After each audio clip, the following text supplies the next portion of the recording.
Lo tengo a Enio García, le voy a preguntar, jefe de gabinete, jefe de asesores del Ministerio de Salud de la provincia. Enio, ¿cómo te va? Un gran abrazo. ¿Cómo va, Jonathan? ¿Todo bien? Bien, Gracias. bien. ¿Cómo estás? ¿Estás ¿Bien? preocupado con el número de ayer? No tanto, no sé si estabas escuchando la charla que estábamos teniendo. Sí, escuchaba y la explicación es esa. Nosotros tuvimos un problema en el sistema de vigilancia donde se cargan los datos durante el fin de semana y lo que siempre pasa es que los datos que vemos, que se difunden, son los datos por día de carga del sistema, ¿no? Entonces, bueno, como se cargaron todos juntos los datos, se registró, pero yo tengo, no sé, tengo una planilla acá que tengo la cantidad de fallecidos por día de la fecha de defunción, ¿no? Uh-huh. Y obviamente, como todavía hay una demora de carga, nada, es bajo si te agarro el del 20, 16 casos, el de 19 muertes, ¿no?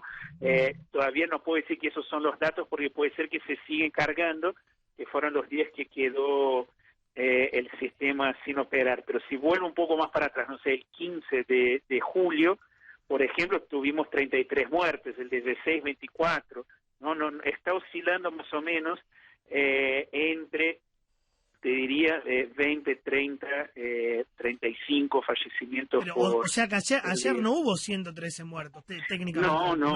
No, en absoluto. O sea, esa es la fecha de carga, claro, ¿no? En el sistema. Pasa también con los casos que se difunden no es del día que la persona se contagió o el día que la persona se hisopó, sino que es el día que se cargó, ¿no? Esa notificación en el sistema, que suele coincidir con el día que dio resultado positivo en la PCR, ¿no? claro. Entonces está toda esa cosa técnica de las fechas, pero bueno, para que la gente esté tranquila, no es que... Yo creo igual, Enio, coincido acá con mi compañero Marcelo, que deberían aclararlo, no sé, en los partes o de alguna manera para generar tranquilidad. Se generó conmoción, claro, lo que decía, sí, 113 claro. muertos. La verdad que veníamos de 70, 60. Igual es mucho, ¿no? Que es mucho también, sí, pero sí. bueno, esa barrera de los 100, no las tres cifras. ¿Coincidís conmigo, con nosotros, que no sé, habría que aclararlo esto de alguna manera, más allá de las notas periodísticas?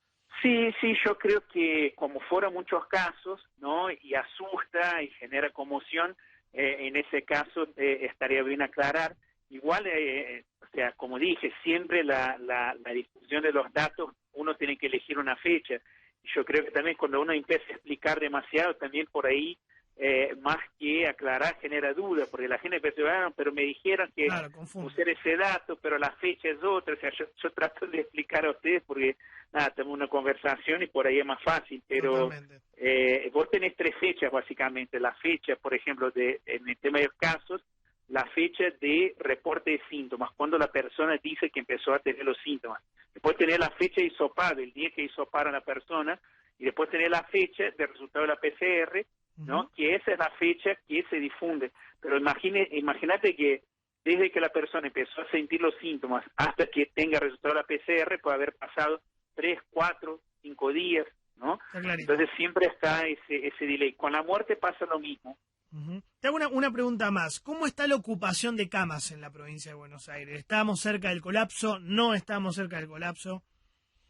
Mira, nosotros lo que te puedo dar el dato de AMBA, de terapias de adultos, que es el dato que a nosotros nos gusta seguir, porque bueno, en la región del conurbano es la región más preocupante, el interior, la verdad que por más que hubo alguno que otro brote, lo que pasó en Mar del Plata o La Barriga, qué sé yo, pero es una situación más controlada. Entonces nosotros miramos mucho la zona del conurbano y la terapia de adultos, que bueno, es la población que va a demandar, ¿no? Y al día de hoy estamos con un 60% de ocupación de esas camas, entre público y privado, obviamente, ¿no?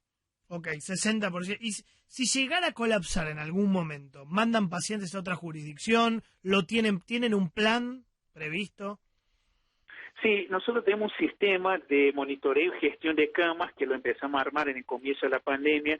Pero cuando nosotros mirábamos lo que pasaba en Europa, lo que generaba cierto resquemor era justamente eso del colapso del sistema, ¿no? No parece ser una enfermedad muy grave a nivel poblacional, o sea, no afecta de manera grave una porción de la población, los adultos mayores, ¿no? La gente con comorbilidades, pero veíamos que el gran problema es que enfermaba mucha gente a la vez y terminaba generando un colapso del sistema. Entonces empezamos a generar ese sistema de gestión de camas, y ahí están los privados, los públicos municipales, los públicos provinciales, y además hubo un decreto de gobernador que a través del IOMA da una ayuda al sector privado de la salud para que puedan sostenerse, ¿no? Porque también es importante que ese sector esté activo, esté funcionando. No nos sirve para nada que cierren clínicas privadas, y menos en el contexto de una pandemia, ¿no? Entonces se debe esa ayuda económica con la condición de que esas clínicas privadas también, caso necesario, reciban pacientes que tienen cobertura pública exclusiva, ¿no? Que no tengan obra social. Enio, Lucas Morando, ¿cómo Sí. le va? ¿Cómo Más allá va? de lo que está contando, de la cantidad de ocupación, del aumento de casos que si lo desestacionaliza no es tan grave, ¿qué es lo que más le preocupa como funcionario de lo que viene de la pandemia? ¿Las posibles vueltas de aumento de casos, que no alcancen las camas? ¿Qué es lo que más lo inquieta, digamos? ¿En qué tiene ocupada la cabeza pensando la situación que viene? Sí, no, yo creo que lo que más inquieta es eso, es la cuestión de que se colapse el sistema de salud. Desde un dato que estuve leyendo un artículo de Brasil el otro día, y me tiraban, si no me falla la memoria, el 12 de julio, la verdad que soy muy malo de memoria para guardar números, pero creo que era el 12 de julio, fue el día que hubo más muertes, no por COVID, más muertes en un solo día desde que se mide series de mortalidad en Brasil. ¿Qué quiere decir eso? Bueno, el sistema en Brasil se colapsó. Brasil no hizo como política de Estado, ¿no? Una política de protección contra el COVID. Eso quedó en manos de los estados. Entonces en muchos lugares colapsó.